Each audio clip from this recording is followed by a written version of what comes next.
Bismillahirrahmanirrahim. Assalamualaikum warahmatullahi wabarakatuh. Waalaikumsalam. Waalaikumsalam warahmatullahi wabarakatuh. Rahdan. Suara saya jelas terdengar nggak? Jelas. Jelas, Pak. Baik. Ya, adik-adikku semua, anak-anakku semua yang alhamdulillah hari ini Allah berikan kesehatan sehingga bisa beraktivitas sebagaimana mestinya, kita bisa melakukan ibadah, belajar, dan seterusnya. Salam dan salam semoga selalu tercurah untuk Nabi kita Muhammad SAW serta para keluarganya, sahabatnya, serta para pengikutnya yang senantiasa istiqomah di jalannya dan senantiasa berpegang kepada Al-Quran dan As-Sunnah yang sebagai modal untuk kesuksesan hidup baik di dunia maupun di akhirat. Terkait dengan pengalaman dari industrial ya. Saya mungkin sebelumnya sudah disampaikan profil ataupun CV singkat tentang saya. Nama saya lengkapnya Muhammad Yusuf. Saya berawal untuk karir di dunia perbankan syariah atau Islamic Banking itu di Bank Muamalat Indonesia. Mungkin adik-adik semua, tahu teman-teman semua sudah tidak asing dengan nama Bank Muamalat Indonesia yang saat ini komposisi pemegang sahamnya mayoritas dimiliki atau dikuasai oleh BPKH, Badan Pengelola Keuangan Haji. Ya, kalau setahun ataupun 2 tahun lalu, Bank Muamalat Indonesia ini mayoritas sahamnya kalau di total gitu ya, itu banyak dimiliki oleh pihak asing. Walaupun pada saat pembentukannya, pionir awalnya adalah digagas oleh lembaga-lembaga Islam di Indonesia seperti MUI gitu ya, Majelis Ulama Indonesia, kemudian Presiden Soeharto juga dulu banyak terlibat, B.J. Habibie, almarhum semua banyak memberikan heritage ataupun warisan perekonomian Islam ini melalui Bank Muamalat Indonesia tahun 1991. Tahun 1992 mulailah Bank Muamalat Indonesia beroperasi. Pada saat itu direkrutlah orang-orang banyak yang berpengalaman bank. Tentu untuk menjalankan bank syariah, operasionalnya hari ke hari ini, day to day operationnya ini, diperlukan orang-orang yang sudah memiliki pengalaman di dunia perbankan. Maka banyak terekrut dulu dari bank-bank konvensional, terutama jebolan lulusan dari atau ex karyawan dari Citibank, Bank Universal, Bank Duta, bank-bank yang memang bank-bank konvensional yang besar. Sehingga proses berjalannya operasional bank syariah ini bisa berjalan mulus. Walaupun pada saat itu banyak diisi oleh orang-orang ex konvensional, namun karena ini adalah sebagai pionir saat itu satu-satunya bank Islam di Indonesia, maka semangat hijrahnya itu sangat tinggi.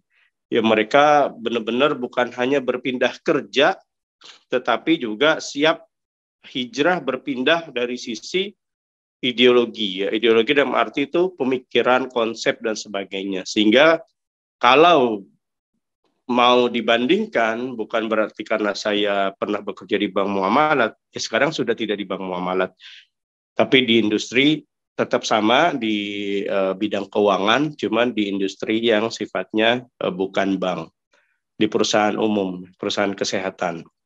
Nah, nuansa ataupun nilai Bank Muamalat Indonesia ini betul-betul tidak bisa dibandingkan dengan bank-bank syariah lain, karena memang proses hijrahnya orang-orang ex konvensional itu betul-betul totalitas, sehingga bukan hanya pola perhitungan bagi hasil saja yang mengemuka, tetapi ideologis dari para pelakunya pun pada berubah hijrah. Yang tadinya nggak pakai jilbab, tahun 1990-an kan jarang orang pakai jilbab, mereka pakai jilbab.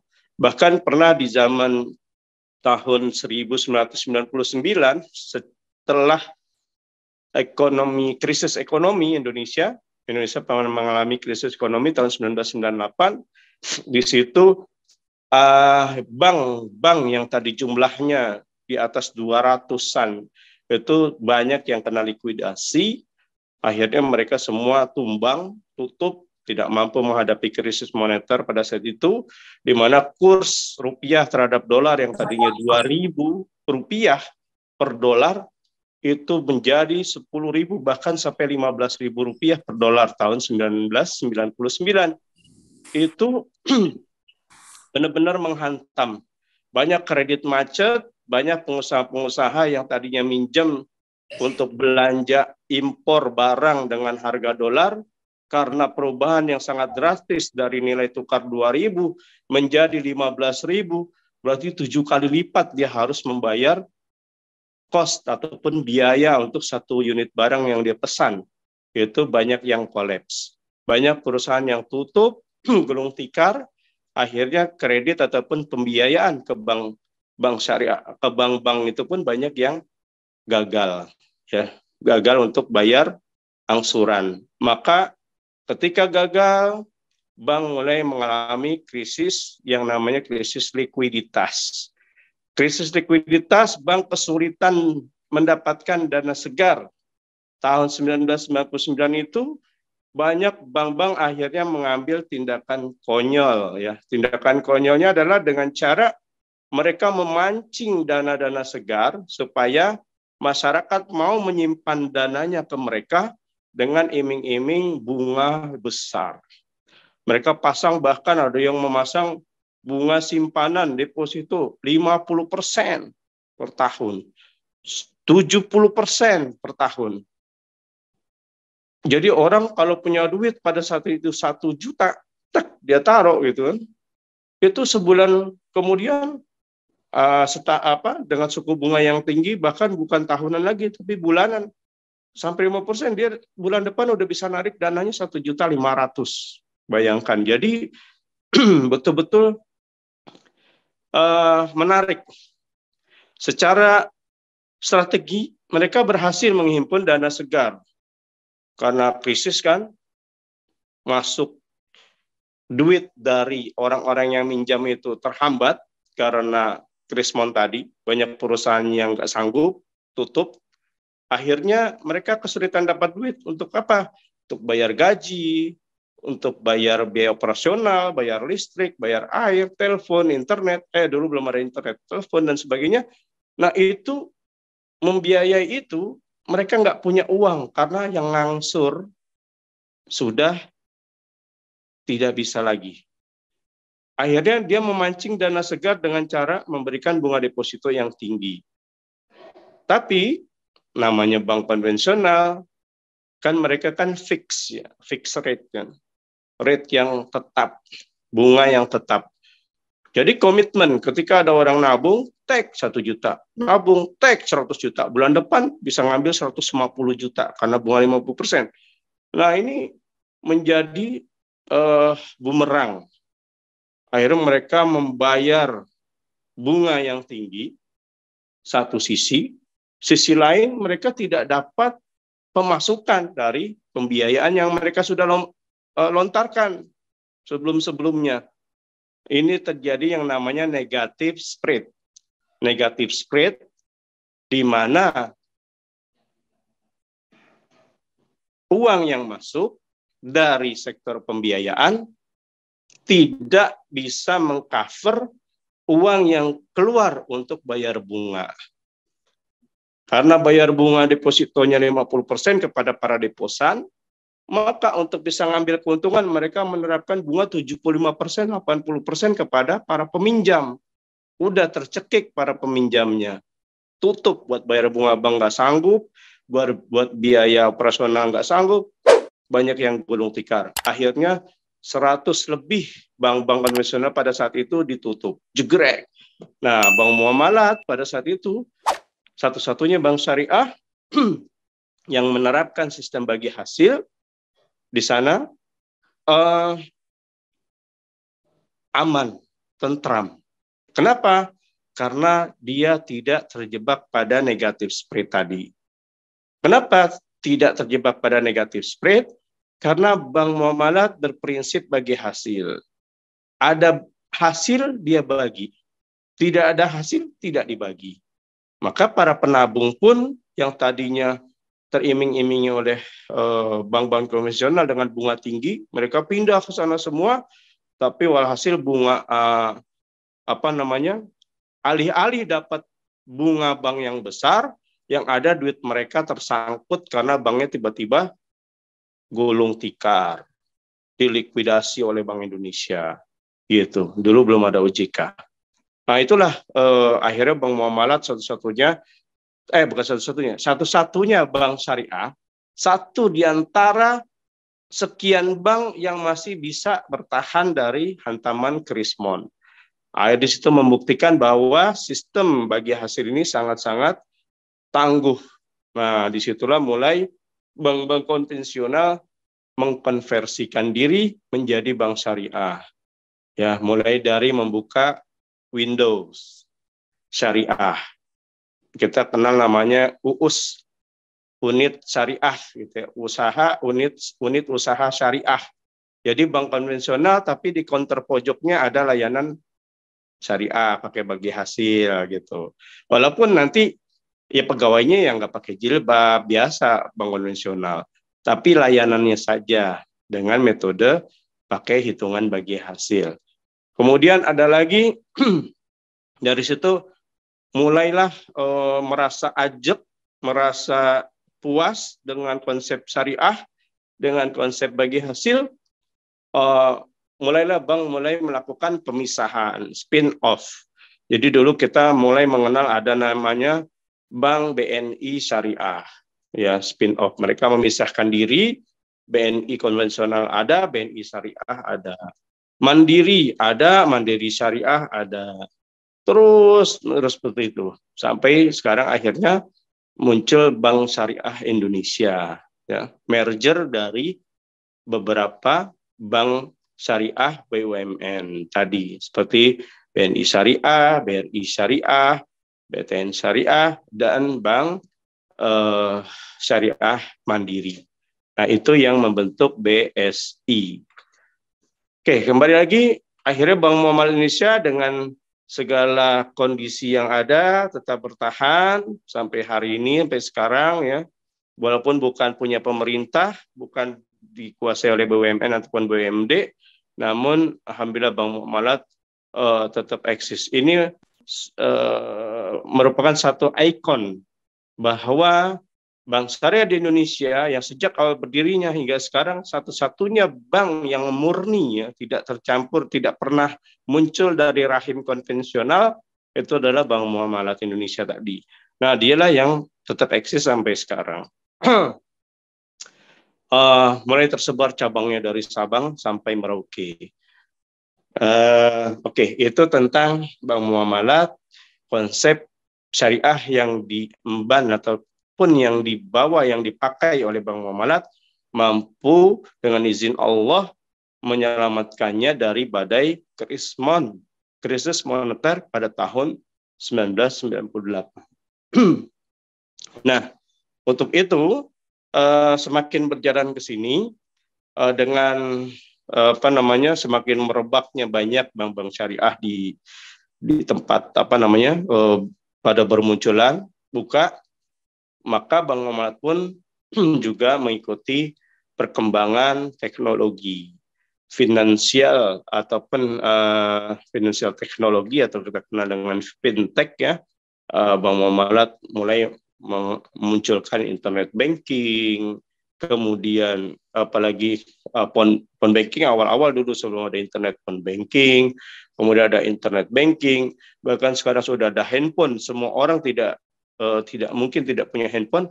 Bank Muamalat pun mengeluarkan aplikasi atau apps yang bernama mobile banking atau Muamalat DIN.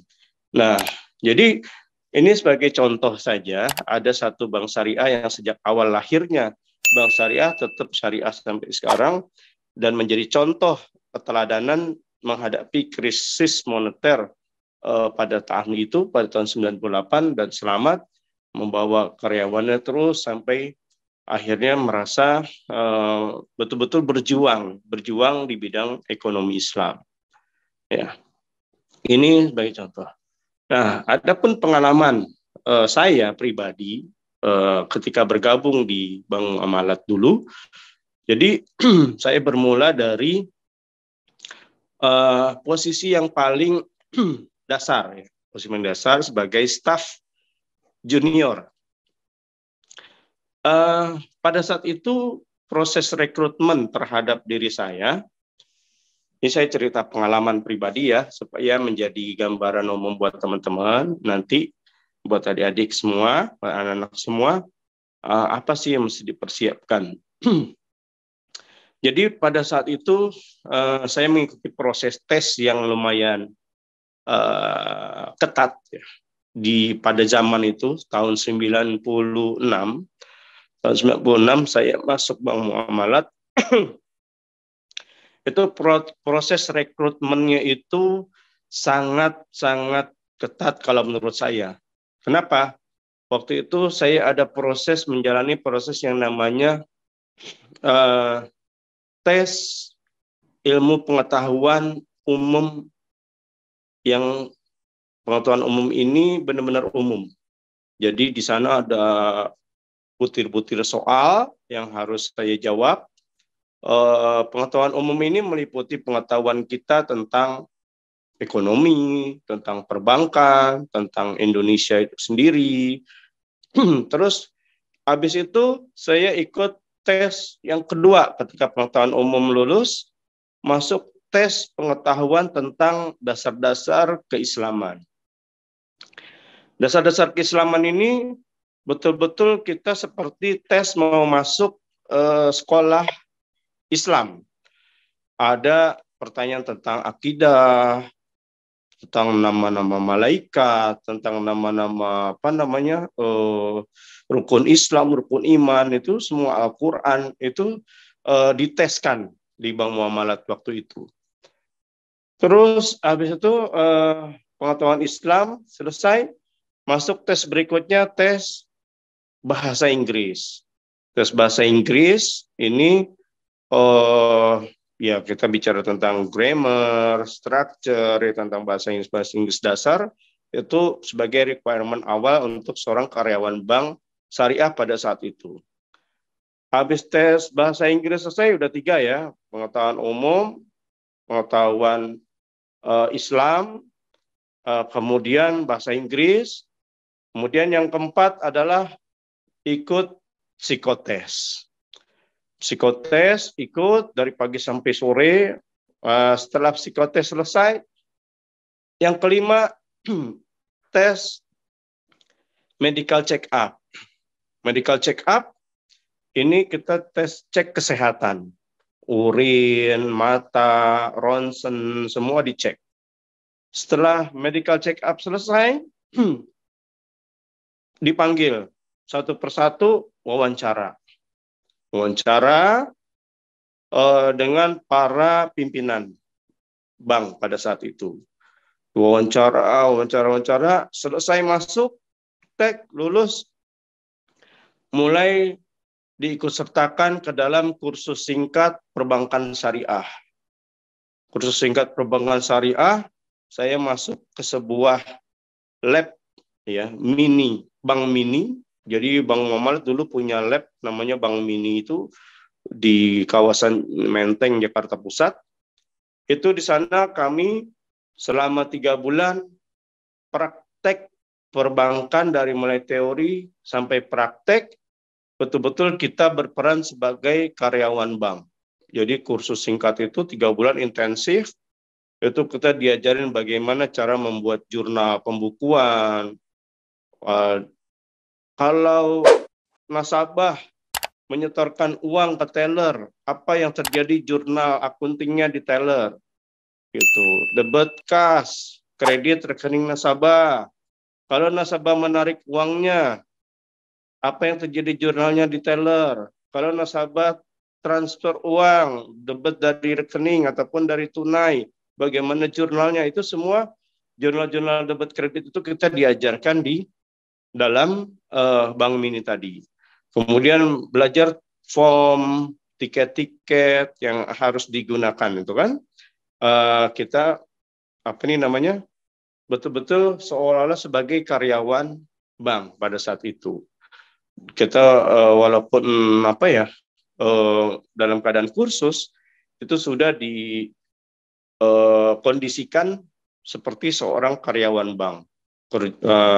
Belajarnya pakai pakaian formal, pakai dasi, dimodalin, dikasih tas koper. Zaman dulu kan tas koper itu kan udah kayak pekerja-pekerja eksekutif gitu kan, bukan tas ransel, tas koper tuh yang kotak gitu, yang bukannya strek gitu ke atas. Nah itu kita dimodalin itu semua. Jadi kita betul-betul kursus tapi seperti orang bekerja. Nah setelah itu selesai, barulah mulai dimagangkan, mulai ditaruh, ditempatkan di cabang-cabang kantor-kantor bank muamalat yang tersebar di Jabodetabek. Nah, itu saya belajar tentang teller. Teller ini adalah basic ya, posisi yang paling awal di bank, karena teller itu dia akan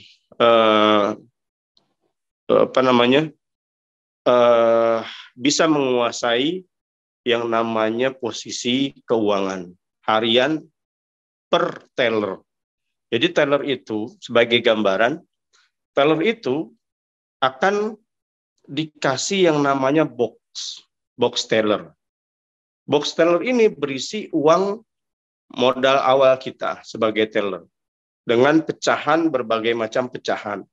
Ada 1.000-an, 5.000-an, 20.000-an, 50.000-an gitu ya.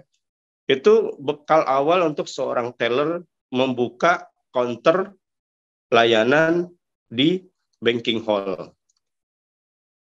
Nanti pada saat berjalannya transaksi, ada yang nabung, ada yang narik, ada yang transfer.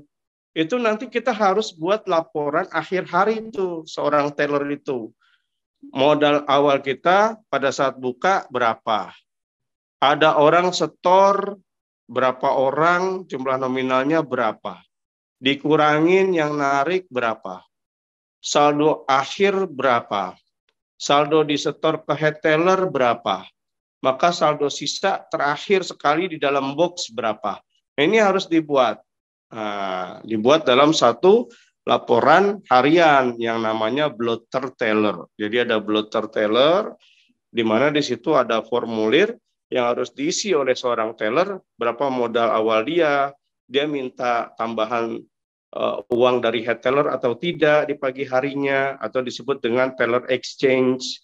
Kemudian pada saat berjalan transaksi yang masuk uangnya dari mana saja, tabungan kah, deposito kah, giro kah, itu harus dimasukkan totalnya di dalam blotter. Yang narik dari total tarikan tabungan, deposito, giro, itu berapa? Total saldo awal ditambah penarikan teller terhadap head teller, ngambil modal awal, ditambah setoran-setoran nasabah dari tabungan, deposito, giro, dikurangin pengeluaran penarikan nasabah, dikurangin penyetoran balik ke head teller, sampai jadi saldo akhir teller berapa, itu jumlahnya nanti dilakukan namanya cash count. Jadi di sore hari sebelum tutup, teller itu melaksanakan yang namanya cash count. Cash count dihitung nih, jumlah uang fisik yang ada di box kita itu sama tidak dengan data blotter teller yang ada di perinciannya itu. Oh, 50.000-an ada 3 lembar. Oh benar, di sini ada 3 lembar. 1.000-an ada 200 lembar. Oh benar, sih ada 200 lembar. Nanti totalnya sama. Itu semua dicek satu persatu fisiknya di hadapan head teller ataupun supervisor. Jika sudah klop uangnya, baru ditandatangani oleh head teller, baru boxnya dikunci lagi, ceklek, baru kuncinya kita pegang. Gitu. dan disimpan di tempat box kunci atau tail key. Baru deh kita bisa pulang. Kalau seorang teller ini lengah sampai sore, sampai malam tidak bisa klop antara jumlah fisik uang dengan catatan bloternya, maka teller ini tidak bisa pulang. Kalau dia mau pulang, bagaimana? Udah jam 10 malam, tapi belum klop. Maka dia harus membuat berita acara selisih.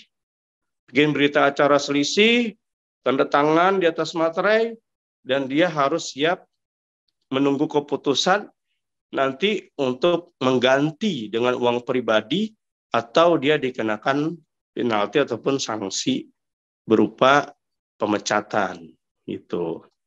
Jadi atau surat peringatan. Nah, ini yang terjadi risikonya buat seorang teller. Gitu. Besok pagi saldo akhir dari seorang teller itu menjadi saldo awal keesokan harinya, gitu ya. Itu rangkaian dari proses di teller. Kemudian kaitan seorang teller dengan pegawai-pegawai back office seperti apa? Jadi di bagian back office itu nanti ada bagian yang mengurus transfer, clearing, RTGS, gitu ya. Itu orang-orang belakang. Jadi clearing itu ada cek-cek yang dicairkan, cek tunai ya yang dicairkan, ataupun biliet giro yang dicairkan milik bank lain gitu. Jadi misalnya Pak Afif jualan batik misalnya. Ada orang beli langsung batiknya 10 kodi, dibayar pakai cek.